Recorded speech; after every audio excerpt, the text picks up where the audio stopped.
Sir আপনি মন দেন, আমার দেহ দেন, আমার দেহ লাগবে স্যার। হ্যালো স্যারি, কালকে আমার মেয়ে স্কুলে যেই ফোন তার বাসায় ফিরবে, আপনারা কিছু একটা করেন।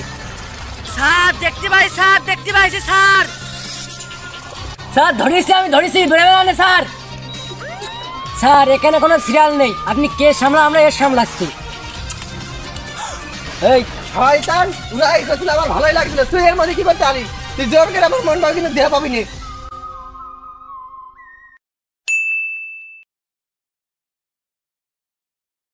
হ্যালো স্যারি, কালকে আমার মেয়ে স্কুলে যেই ফোন তার বাসায় ফিরবে, আপনারা কিছু একটা করেন।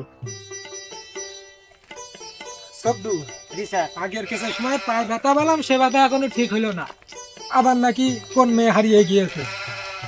এখন কি দিয়ে যে কি করবো, কোন পাওয়া যাবেন তার বাড়িতেও খুঁজে পাচ্ছেন, এখন আমরা কোন খুঁজবো, তুমি কি কিছু বুঝতে পারছো? তুমি আর কনে আর যাবে, আমার মনে হয় ঝড়ের মধ্যে রাখতে পারে। আরও তোমার কি মনে হয়? আর ওই শব্দ ঠিকই করছে। আগে যখন আমি স্কুলে পড়তাম, আগের স্কুলের মেয়েরা হারিয়ে গেলেই বেশিরভাগ ঝোড়েই পাওয়া যাইছে। তাই চলেন ঝোড় মুখোই যায় স্যার খুলতে। ঠিক আছে তাহলে আইগো। সব ছেলে পেলে কি দিয়ে কি যে করে, একটু ছেলে পেলে দুদিন পর পর সব হারিয়ে যায়, আর ঝোড় জঙ্গলের মধ্যেই পাওয়া যায়। ঝোড় জঙ্গলে, আচ্ছা ঝোড় জঙ্গলে কি করতে আসছি কি হয়? আপনি ভালো জানেন স্যার, আমি ভালো জানি না। আমি আসিনি, জানি না, তুমি জানো? তোমার বান্ধবীরা তো আসতো, কি করতে? ওই একটু গল্প করে। গল্প করতে, তো গল্প করবে তাই বলে বলে আজ 2 দিন ধরে খুঁজে পাচ্ছে না, তা গল্প কি 2 দিন ধরে করে নাকি? তারা একটু লুকোচুরি গল্প বোঝেন না, যুবক ছেলে যুবক নেই। স্যার হ্যাঁ নেই, খালি কোন খুঁজবে কুকুরে ধাক্কা দিয়ে খাইরু। ওরা বলেন স্যার, ওরা গল্প যেহেতু করবে সেহেতু পার্কে যাক, না হলে কোনো রেস্টুরেন্টে যাক, ঝোড় জঙ্গলে আসার কি দরকার? আর আপনি জানেন না, ওরা তো পার্কেও যায় করতে। আসলে ছেলে ভালো, শুধু রাত্রে একটু খায়, আসলে ছেলে ভালো। না স্যার, মানে গল্প করতে যায়, গল্প। কবা তো একটু বুঝিয়ে বলেই হয় যে গল্প করতে যায়, আপনি আবার কি না কি ভাবলাম। আপনি তো সবসময় ওই পজিটিভ না ভেবে নেগেটিভ ভাবে। সবসময় গোপন কথা করতে সে শব্দুল কই? আর ও আবার এগার মতোই তো, ওই কনে ঝোড় জঙ্গলে পড়িয়ে মরিয়ে আসে, দেখেন না স্যার। যেই না অফিসার স্যার, আপনিও যারা খান আপনার অফিসারও সেরা কথা। হ্যাঁ তুমি তো আমার বাইরের লোক, তোমার ভাড়া করে আনিছি। না স্যার আমি এখানে। স্যার এই গেছে আসছি। তাড়াতাড়ি আসো। এখন এই ঝোড় জঙ্গলের নদী শরীরটা ভালো না, কখন কি খিদে পাবান না পাবানে তুমি চিন্তায় আছি। তোমাকে আর কি পাবো, তোমরা তো একই লোক, তোমরা মাঝে মাঝে এই যে হারিয়ে গেল ফোনে দিয়ে দেন এক করলাম এক। আর আপনিও কিন্তু সেবাতে ভাড়া করিলেন, মনে করে দেখেন। কি করে তোর গোপন কথা কি বারবার সামনের পরে করতে হয়, কেন গোপনে কথা যায় না? স্যার আপনি তো আমাকে সামনের পরেই করছেন। চলো সামনে মনে আসছে যে কাকে দেখতে পাচ্ছি, একটু আগে চলো ওইদিকে যেয়ে দেখি। হাঁটো হাঁটো জোরে,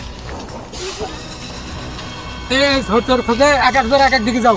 এই খাইরুল সুমে এদিকে যাও, শব্দুল এইদিকে যাও, আমি এখানে দেখছি, যাও যাও এদিকে যাও, সেখানেই পাওয়া যেতে পারে। আমার যতদূর আশঙ্কা ততদূর এর আশেপাশেই পাওয়া যাবে। এই এরিয়া টুক নিয়ে খোঁজো, সব খোঁজো, ভালো করে খোঁজো। কাজ আমার কি সব কাজ দেয়, এইসব কুমার কাজ কি করা যায় নাকি? ঝোড় জঙ্গলে কি করবো, এসব গাছের গোড়ায় তো কোনো জায়গায় দেখছি না, ওইদিকে দেখি। এই আসিস নাকি? ওই গাছে গুলার মেলাতে কিছু নেই তো, কোন গেল ওরা? টায়ার উঠেনি, টায়ার উঠলে দেখা যাবে না। তো আমার ছেলের কাজ কি করা যায়? কোন দিয়ে চাকরির বাল ছেড়ে দিতাম যদি বউ বাচ্চা না দেখতো। ও আসি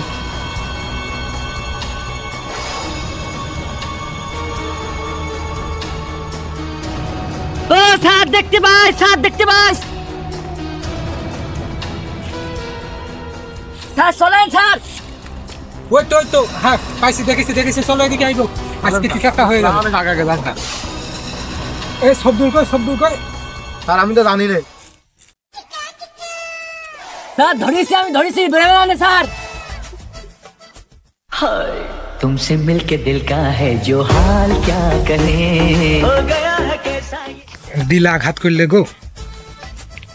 এই খাইরুল স্যার ধরিছি, আমি ধরিস স্যার, বেরোনোর কোনো লাইন নেই স্যার, খুব আইটে ধরিস স্যার। আমি খালি এত বেল অপেক্ষা করে কার বাজলো স্যার, আমি ধরেছি। কি করে খালি আমি আর বাদ থাকবো কে? কিন্তু পরিবেশ যা দেখছে আমার এখানে ঢোকার কোনো লাইন নেই। আমাকে একটু সুযোগ করে দেওয়া হোক, আমিও তো একজন মানুষ নাকি, আমাকেও তো একটু সুযোগ দেওয়া উচিত, তাই না? আমি তো তোমাদের স্যার, এইটুকু ভুলে যাও না তোমরা, আমাকেও সুযোগ দাও, সুযোগ দাও। আরে অটো, তোমরা ছাড়ো, আমি ধরতে পারি না, তোমরা কেন ধরবা? আমি স্যার, আমি ধরবো, তোমরা আসামি সামলাবা, তোমরা কেন ধরবা? ওটো ওটো, আমি থাকতে এই মেয়ের কোনো সর্বনাশ করতে পারবি না। শয়তান, উড়াই করছিল আমার ভালোই লাগছিল, তুই এর মধ্যে কি করতে আলি? তুই জোর করে আমার মনটাও কিন্তু দেহ পাবি না। ঠিকই তো, আপনি মন নেন, আমার দেহ লাগবে। না না, আমার কিছু লাগবে না, তোমরা সব সুন্দর করে ভাগ বন্টন করে নাও। আর সবদুল, খাইরুল, তোমাদের ভাগ বন্টন শেষ হলে অফিসে চলে আসো, থাকো, আমি গেলাম। হ্যাঁ, আমি আস্তে আস্তে এগোচ্ছি, তোমাকে শেষ হলে তোমরা চলে আসো। কি দিন কাল আসলে এখানে কেস আমি সলভ করতে আসলাম, আর আমারই বেইজ্জতি হতে হইলো। বুঝতে পারছি না, এখন ডিজিটাল যুগ, ডিজিটাল করে করে দেশটা তো গেল, সাথে সাথে এইসব নিরীহ মানুষটাও এখন গেল। এরা নিজেদের আত্মসম্মান বোধ বলতে কিছু নেই, কি করবা? আমার কি, আমার চাকরি ডিউটি আমি করি, তাছাড়া এর বেশি কিছু আমার আর করার নেই। করতে গেলে আমার এরকম বেইজ্জতি হতে হবে।